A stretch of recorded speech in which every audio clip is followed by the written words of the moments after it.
Passei a tomar aminoácidos essenciais, mais creatina, mais glutamina. Posso juntá-los em um único shake?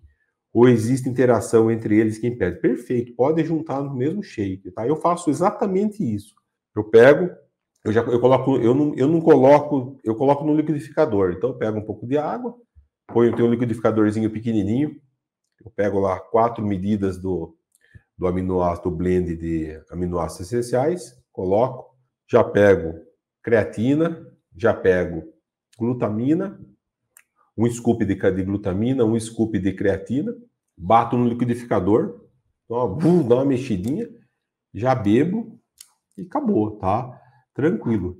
Aí, à noite, na hora que eu chego, daí eu coloco só o scoop de blend de aminoácidos, tá bom? Glutamina e creatina, uma vez por dia, basta. Não tem nenhuma interação, pode usar tranquilamente.